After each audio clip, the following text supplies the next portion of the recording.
Hello, everybody. I hope you're doing well. I hope you've enjoyed the weekend so far. Today is the 1st of February, 2026. How quickly the time goes when you're having fun. It's quite amazing. Before we know it, it's going to be Christmas again. So I hope the month of January went well for you. And if you did make a New Year's resolution, I hope you are achieving whatever objectives you set yourself. If you do recollect, I did have a live stream on the 31st of December into the 1st of January. And I did mention that New Year's resolutions, just speaking for myself personally, I've made them in the past, but I cannot say I've stuck to them. But I did mention that if you were to make a resolution, that it would be for you to come closer to the Lord and give your life to Christ, to knock on that door will be opened for you, and you make the transition from living in darkness to living in the light. I laid it out there for you, what you had to do and how you should do it. So go back to that show if you haven't watched it already, and take heed, or just listen to it. And if it resonates with you, make that move. It's a personal decision. There's nothing that I can tell you that will convince you. Well, I do hope there is some. I'll take that back. I do hope what I am saying to you now and what I have said to you in the past can convince you to make that move. It's the only thing. It's about your soul. And we see so many things happening in the world today that it kind of gets confusing. We don't know what to believe. There's so many things. We're just being bombarded with so much information. But the word of the Lord is static. It lives for today, even though it was written thousands of years ago. It's relevant today, and it will always be relevant. What we're hearing in the news, through gossip, what we're hearing about the things we've seen from our memories, we just pass through that. It's an experience, but the word of the Lord is constant. Okay, so consider it, please. So as you know, this is part of a series. As you can tell from the title, we're going to go through Genesis from chapters 24 to 26. And I've just noticed, because I just had a quick little read, that we do have 50 chapters in Genesis. So I'm not in a rush, but I want to get some consistency so that we can work our way through them. Genesis is the foundation of everything. If you go back through the series right at the beginning, I talk about creation through the Bible and what it actually means for us, and how people have been conducting themselves. Okay, so I hope you find it relevant, but we're going to proceed now. Can't look back. It's all on YouTube. This is a live stream going to right now to Twitch and YouTube. You can get all the back recordings on YouTube. For my Twitch account, it only keeps the live recordings for 7 days. Alrighty, so why don't we just kick off now and just start off with chapter 24, Genesis. And as I said, we're going to read through to chapter 26, and who knows, I might just get a nice feeling and even read chapter 27. Right. Now Abraham was old, well advanced in years, and the Lord had blessed Abraham in all things. And Abraham said to his servant, the oldest of his household, who had charge of all that he had, put your hand under any thigh, that I may make you swear by the Lord, the God of heaven, and the God of the earth, that you will not take a wife for my son from the daughters of the Canaanites, among whom I dwell, but will go to my country and to my kindred, and take a wife from my house for my son Isaac. The servant said to him, perhaps a woman may not be willing to follow me to this land. Must I then take your son back to the land from which you came? Abraham said to him, see to it that you do not take my son back there. The Lord, the God of heaven, who took me from my father's house and from the land of my kindred, and who spoke to me and swore to me, to your offspring I will give this land. He will send his angel before you, and you shall take a wife for my son from there. But if the woman is not willing to follow you, then you will be free from this oath of mine. Only you must not take my son back there. So the servant put his hand under the thigh of Abraham, his master, and swore to him concerning this matter. The servant then took 10 of his master's camels and departed, taking all sorts of choice gifts from his master. And he arose and went to Mesopotamia, to the city of Nahor. And he made the camels kneel down outside the city by the well of the water at the time of evening, the time when women go out to draw water. And he said, O Lord, God of my master Abraham, please grant me success today and show steadfast love to my master Abraham. Behold, I am standing by the spring of water, and the daughters of the men of the city are coming out to draw water. Let the young woman to whom I shall say, please let down your jar that I may drink, and who shall say, drink, and I will water your camels, let her be the one whom you have appointed for your servant Isaac. By this I shall know that you have shown steadfast love to my master.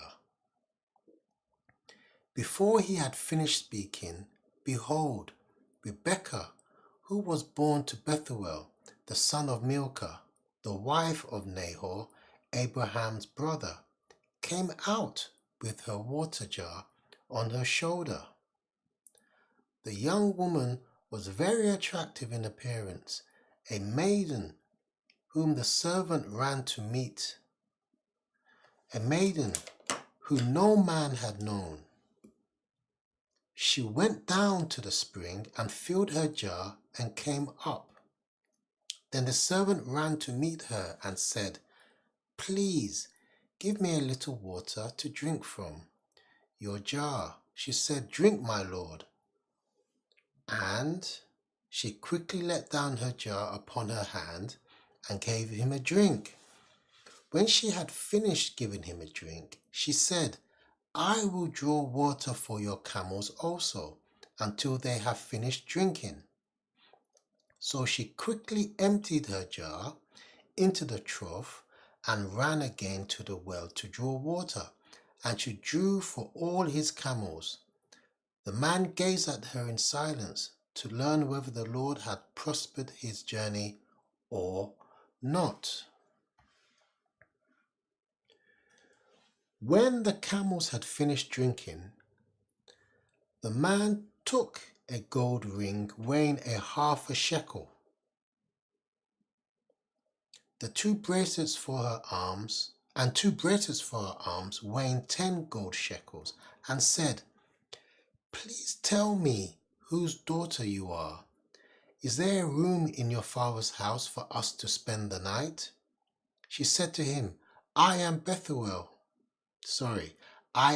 daughter of Bethuel, the son of Milcah, whom she bore to Nahor. She added, "We have plenty of both straw and fodder, and room to spend the night." The man bowed his head and worshipped the Lord, and said, "Blessed be the Lord, the God of my master Abraham, who has not forsaken his steadfast love and his faithfulness towards my master. As for me, the Lord has led me in the way to the house of my master's kinsman." Then the young woman ran and told her mother's household about these things. Rebekah had a brother whose name was Laban. Laban ran out towards the man to the spring. As soon as he saw the ring and the bracelets on his sister's arms, and heard the words of Rebekah his sister, "Thus the man spoke to me," he went to the man, and behold, he was standing by the camels at the spring. He said, "Come in, O blessed of the Lord. Why do you stand outside? For I have prepared the house and a place for the camels." So the man came to the house and unharnessed the camels, and gave straw and fodder to the camels, and there was water to wash his feet and the feet of the men who were with him.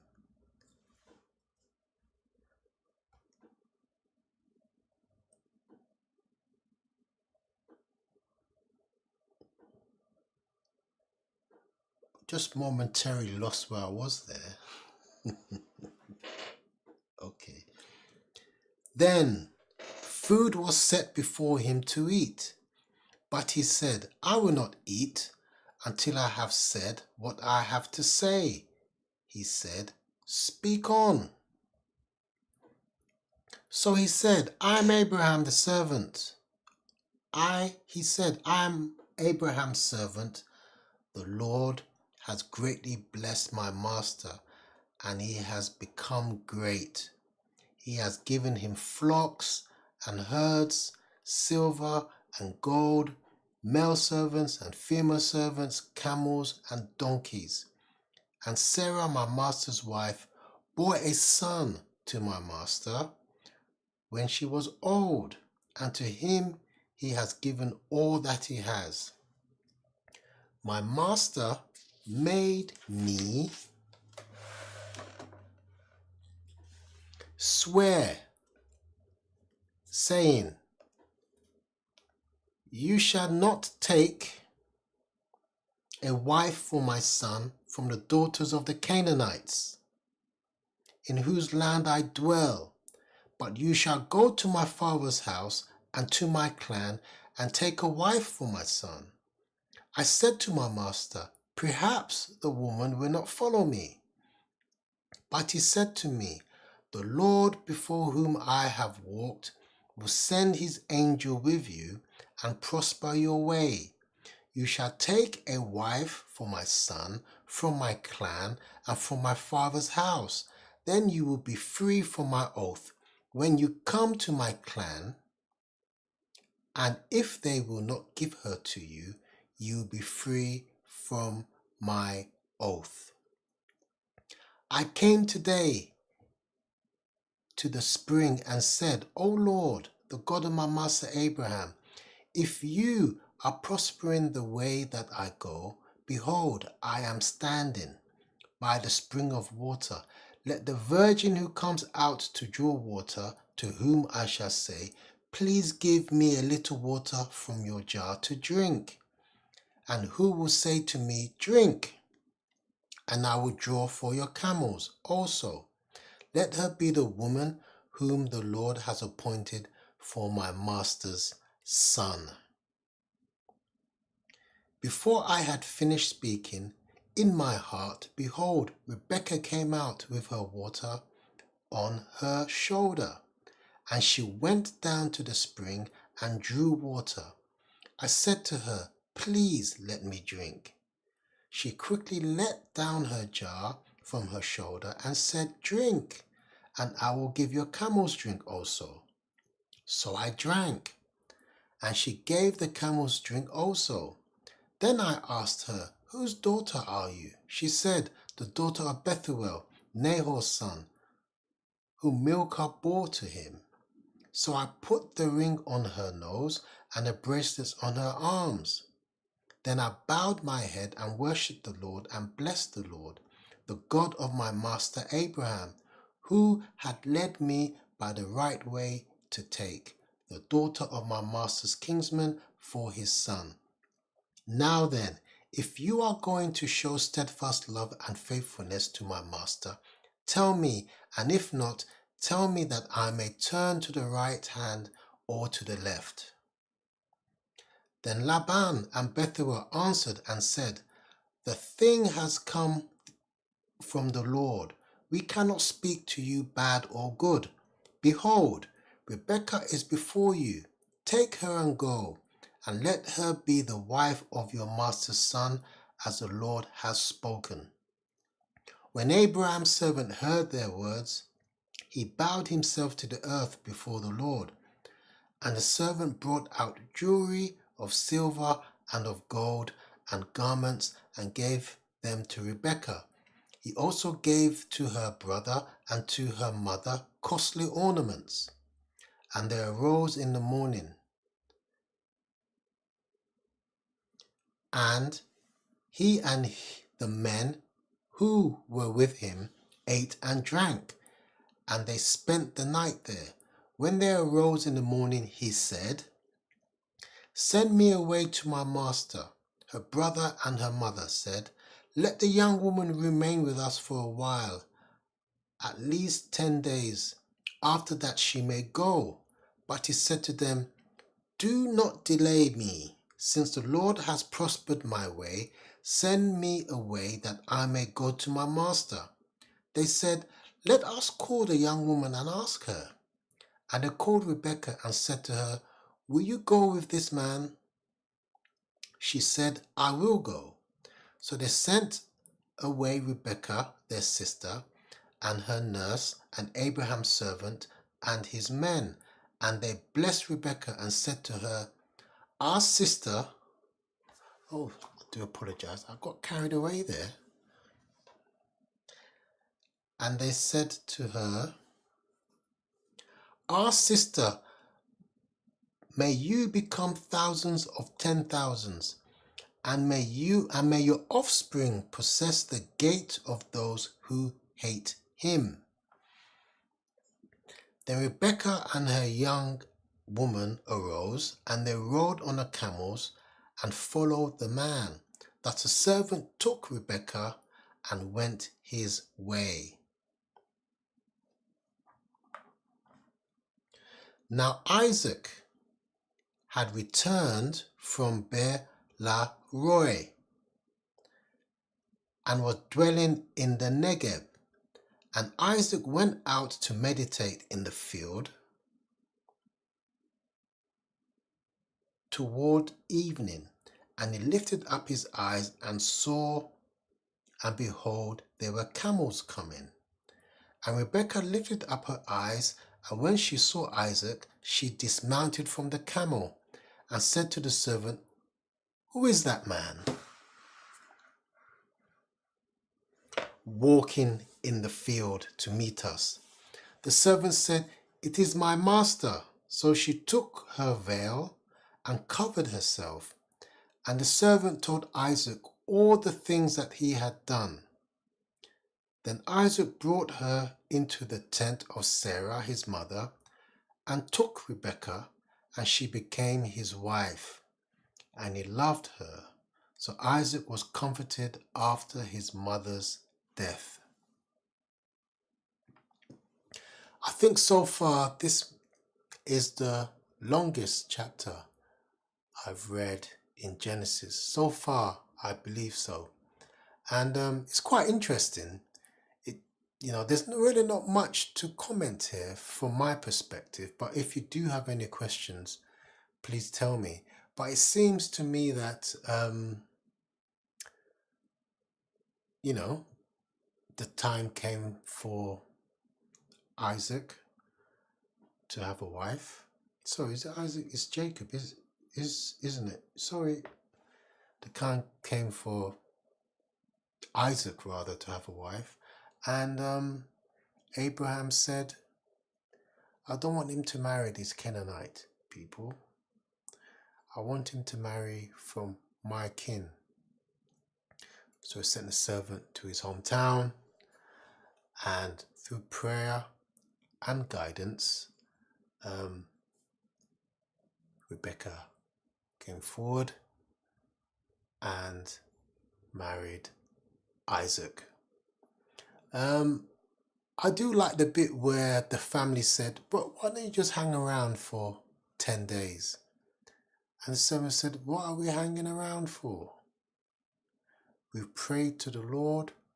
The Lord has directed us. I was at the well. I prayed. Rebecca came forward from the kin, part of the family of Abraham, as I was directed by Abraham. We have the woman. Why are we waiting for 10 days? Why don't we just go home now?" And they asked Rebecca, "Do you want to stick around?" She said, "No. What for? I want to get out of here." So, the learning point, well, why delay? And also from here, the main thing that I've discovered is that once you've moved into the light and you have faith, we are told in the New Testament by Jesus that your faith can move mountains. So once you have that belief and there's something that you want or something that you need, pray to God. Speak to the Lord.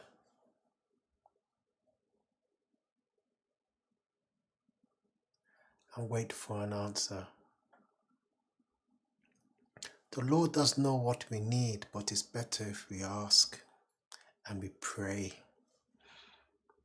Okay? So it's that's my takeaway from all of this. The power of prayer. Okay, it's something that, is there for us to take once you become a child of God. Right, we're on chapter 25 now. Doesn't time go quickly? Oh my.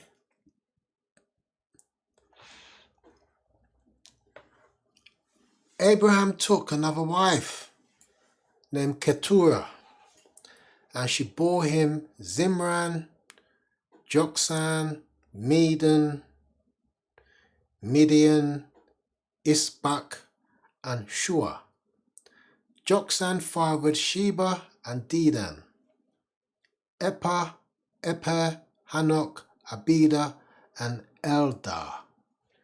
All of these were the children of Keturah.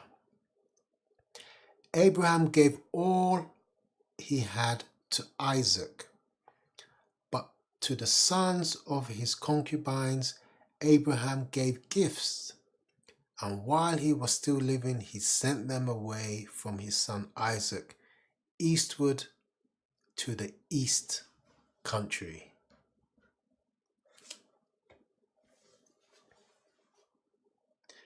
These are the days of the years. I did do a little sort of like reader. Who was Keturah and what was going on there?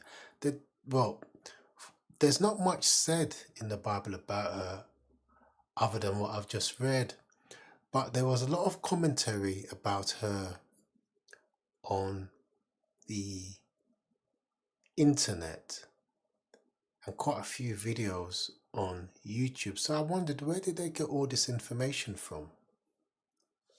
Because I did look into, I did look into this book, and by the way, it's not complete, and there's not much said about her there as well. Um, Actually, my mistake. I should have actually highlighted it and read about it. I think there is a little bit more said about her there, to be totally honest. And I think it does mention that her children were. I really don't want to speak about something that I'm not sure about. So what I'm going to do is after this live stream, I'm going to do another one where I'm just going to talk generally and I read up about her. I don't want to say something that I'm not sure about, but I think there's a little bit more said about her regarding possibly Ammonites, and there's a group of people who descended from her sons that she bore for Abraham. Either the Arabs or Ammonites, something like that, Amorites. But yeah, something worth talking about at some point. Let's proceed with chapter 25. I believe we are here. These are the days of the years of Abraham's life. 175 years. Abraham breathed his last and died in a good old age, an old man and full of years, and was gathered to his people. Isaac and Ishmael his sons buried him in the cave of Machpelah, in the field of Ekron, the son of Zohar the Hittite, east of Mamre, the field that Abraham purchased from the Hittites. There Abraham was buried with Sarah his wife. After the death of Abraham, God blessed Isaac his son, as Isaac settled at Beer-lahai. These are the generations of Ishmael, Abraham's son, whom Hagar the Egyptian, Sarah's servant, bore to Abraham. These are the names of the sons of Ishmael, named in order of birth: Nebaioth, the firstborn of Ishmael, and Kedar, and Adbeel, and Mibsam, Mishma, Duma, Massa, Hadad, Tema, Jeter, Napish, and Kedemah. These are the sons of Ishmael, and these are their names by their villages and by their encampments. 12 princes according to their tribes. These are the years of the life of Ishmael, 137 years. He breathed his last and died, and was gathered to his people. They settled from Havilah to Shur, which is opposite Egypt, in the direction of Ashariah. He settled over against all his kinsmen.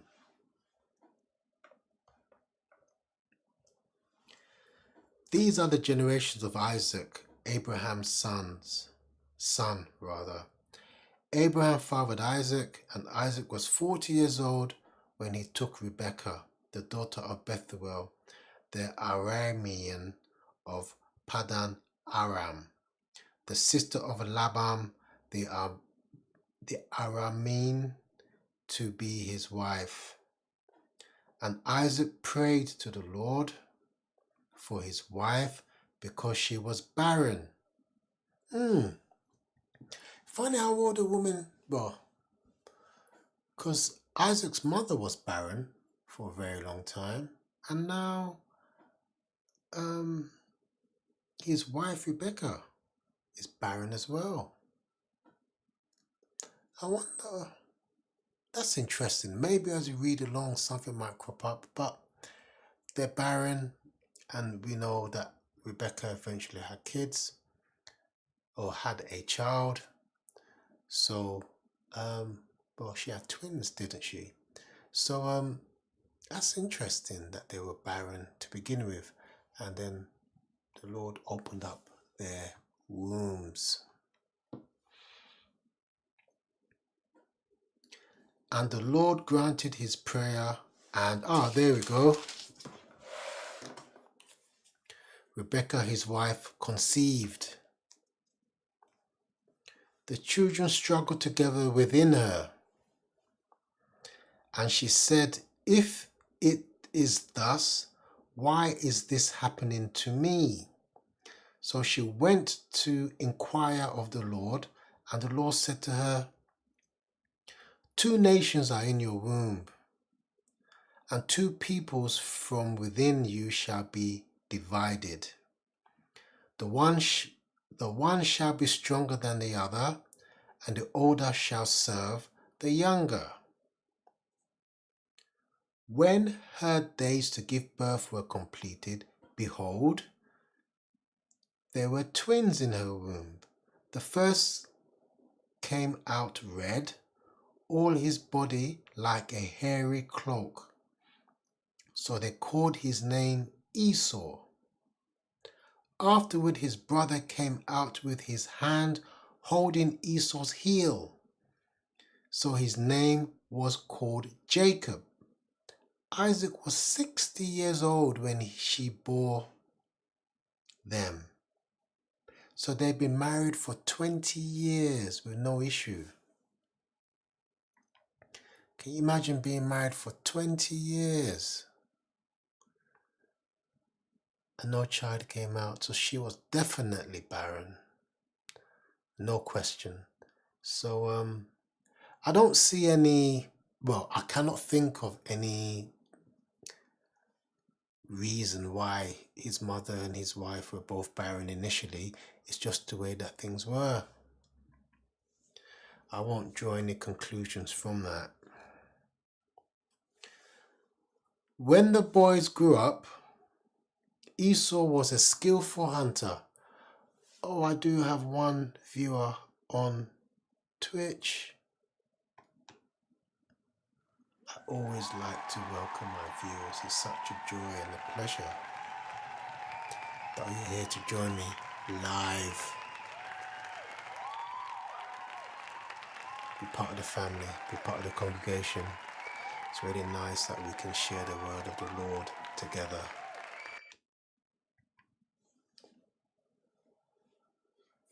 When the boys grew up, Esau was a skillful hunter, a man of the field, while Jacob was a quiet man, dwelling in tents.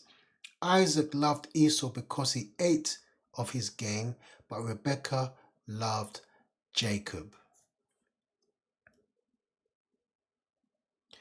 Once when Jacob was cooking stew, Esau came in from the field and he was exhausted. And Esau said to Jacob, "Let me eat some of that red stew, for I am exhausted." Therefore his name was called Edom.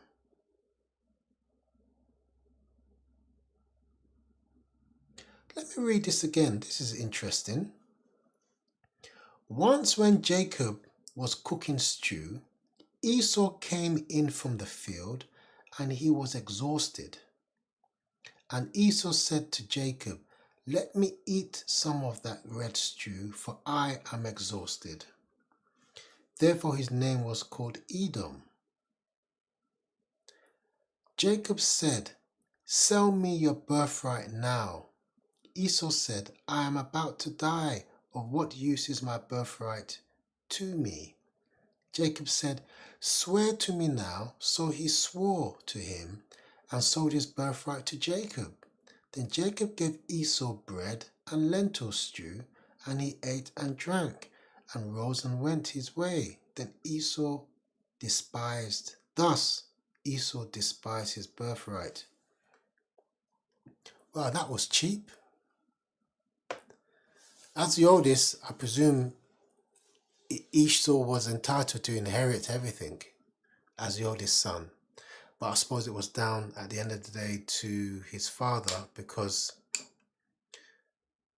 Abraham, despite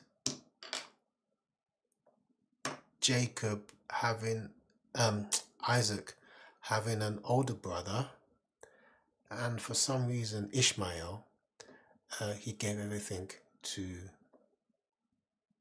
Jacob and sent his other sons away from Jacob and Ishmael, who was about 13 or 14 years older than Jacob, was already doing his own thing. But Esau sold away his birthright just to have a meal. And we are also told that he was called Edom after that event. And I just wonder, what does all of that mean? That's very interesting, actually. I'll have to just do a little quick read about that and talk about it in the next live stream.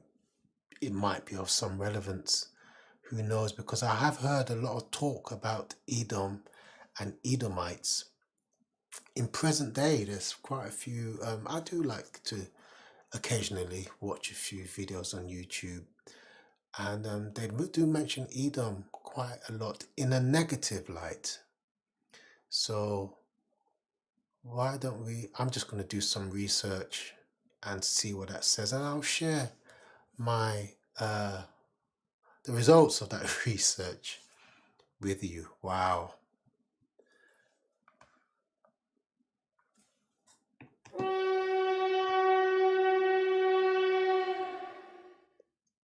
That's just me saying that is a very important point that we need to discuss at a later date. Chapter 26. Now there was a famine in the land besides the former famine that was in the days of Abraham. And Isaac went to Gerar to Abimelech, the king of the Philistines, and the Lord appeared to him and said, "Do not go down to Egypt, dwell in the land of which I shall tell you. Sojourn in this land, and I will be with you and will bless you. For to you and to your offspring I will give all these lands, and I will establish the oath that I swore to Abraham your father. I will multiply your offspring as the stars of heaven, and I will give to your offspring all these lands, and in your offspring all the nations of the earth shall be blessed. Because Abraham obeyed my voice and kept my charge, my commandments, my statutes, and my laws." So Isaac settled in Gerar. When the men of the place asked him about his wife, he said, "She is my sister," for he feared to say my wife, thinking lest the men of the place should kill him because of Rebekah. Now, where have we heard this story before? When Abraham went with his wife, Sarah, to Egypt. The men said, "Oh, who is this woman?" And Abraham said to his wife, "Look, these men are going to ask me who you are because you're very beautiful. And if I tell them that you're my wife, they will kill me and take you as their wife." So she agreed that, okay, tell them that you're my sister or that you're my brother. And the same thing is now happening to Isaac with Rebekah. So I said this the last time, and I'll just repeat it again.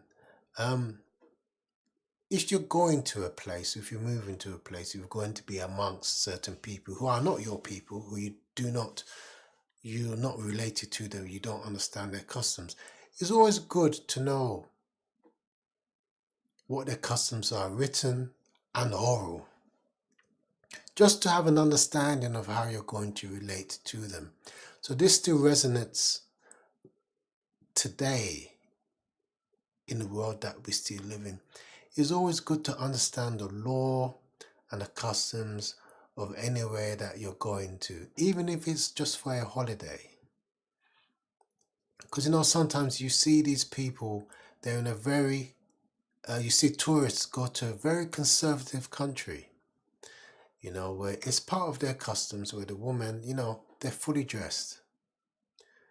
And you see some of these tourists walking around in their shorts and in their low cut tops, and which is cool in your country. But when you're like visiting or being a tourist in another place, you really have to take cognizance of how these people live so that you can kind of like respect their cultures and their traditions, especially when you're away from the resort and you're going to the towns or you're going into the villages and you're going into the cities, especially these people that do these some kind of travel programs. You know, you see these ladies and men as well that do them, and sometimes I've seen the total kind of like disregard for the local culture, and you know, you just attract unnecessary attention to yourself. I believe when you understand where you are and what they do, it will make your journey much more interesting, especially if you pay cognizance to the way they like their males or females to appear, especially when you're outside of the resort. In this instance, I keep mixing up Jacob and Isaac. Jacob had a good idea of what to expect from the men in the land where he was going, and he warned his wife and told her what she should do, as a man should.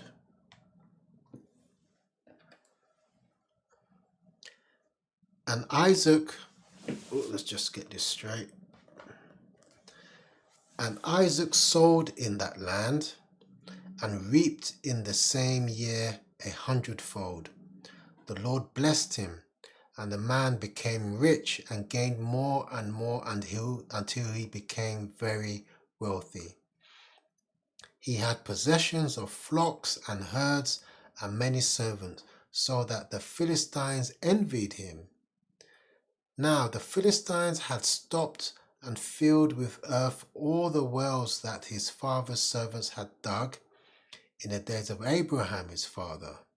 And Abimelech said to Isaac, "Go away from us, for you are much mightier than we." So Isaac departed from there and encamped in the valley of Gerar and settled there. And Isaac dug again the wells of the water that had been dug in the days of Abraham his father, which the Philistines had stopped after the death of Abraham. And he gave them the names that his father had given them. But when Isaac's servants dug in the valley and found there a well of spring water, the herdsmen of Gerar quarreled with Isaac's herdsmen, saying, "The water is ours." So he called the name of the well Esek, because they contended with him. Then they dug another well, and they quarreled over that also. So he called its name Sitnah. And he moved from there and dug another well, and they did not quarrel over it. So he called its name Rehoboth, saying, "For now the Lord has made room for us, and we shall be fruitful in the land." From there he went up to Beersheba, and the Lord appeared to him the same night and said, "I am the God of Abraham your father. Fear not, for I am with you, and will bless you and multiply your offspring for my servant Abraham's sake." So he built an altar there and called upon the name of the Lord and pitched his tent there. And there Isaac's servants dug a well. When Abimelech came to him from Gerar with Ahuzath, his advisor, and Pichol, the commander of his army, Isaac said to them, "Why have you come to me, seeing that you hate me, and have sent me away from you?" They said, "We see plainly that the Lord has been with you." So we said, "Let there be a sworn pact between us, between you and us, and let us make a covenant with you, that you will do us no harm, just as we have not touched you and have done to you nothing but good, and have sent you away in peace. You are now the blessed of the Lord." So he made them a feast, and they ate and drank. In the morning they rose early and exchanged oaths, and Isaac sent them on their way, and they departed from him in peace. The same day Isaac's servants came and told him about the well that they had dug, and said to him, "We have found water." He called it Sheba. Therefore the name of the city is Beersheba to this day. When Esau was 40 years old, he took Judith, the daughter of Beeri the Hittite, to be his wife, and Basemath, the daughter of Elon the Hittite, and they made life bitter for Isaac and Rebekah. Well, I suppose Esau won't be very happy now that he sold his birthright. So I'm assuming that's one of the reasons why he was making life bitter for his brother, and probably felt cheated as well, because the Lord had blessed Jacob in the way that he has done. Well, this was quite interesting and quite long chapters. Lots of takeaways there. And like I said, I'm going to have a little look at that Edom and Keturah, as there's been a lot of interest in her. So I just want to just check things for myself there. And yeah, we'll get back to you. Really, this has been really fantastic. I've been looking forward to doing another live stream, and it's taken me longer than I expected it to, but it brings me so much joy that I'm here live speaking to you all. I'm just checking the chat, because before I didn't check the chat, one of my last streams, and there was a message there waiting for me. But there's none today, and I'm not going to take your time up any longer. So I hope you enjoy the rest of the day, enjoy what's left of the weekend, and I look forward to speaking to you at some point in the very near future. Bye-bye.